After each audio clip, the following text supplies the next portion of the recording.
maraba zuwa Bluebird Languages. A wannan darasi, za mu mai da hankali ne akan koyon cikakkiyar hira. Bari mu fara. Saurare wannan hira tsakanin mace da namiji. Hello. Hello. How are you?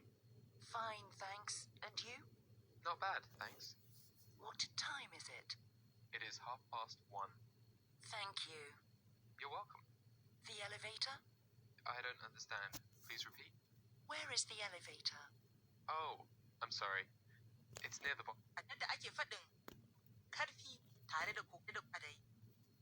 Da fari, kawai saurari yadda sautin shi yake. Hello. Hello. Yanzu saurara, sannan ka maimaita. Kar ka manta ka yi magana da karfi tare da ƙoƙarin faɗin kowace kalma daidai yadda ta faɗa. Hello.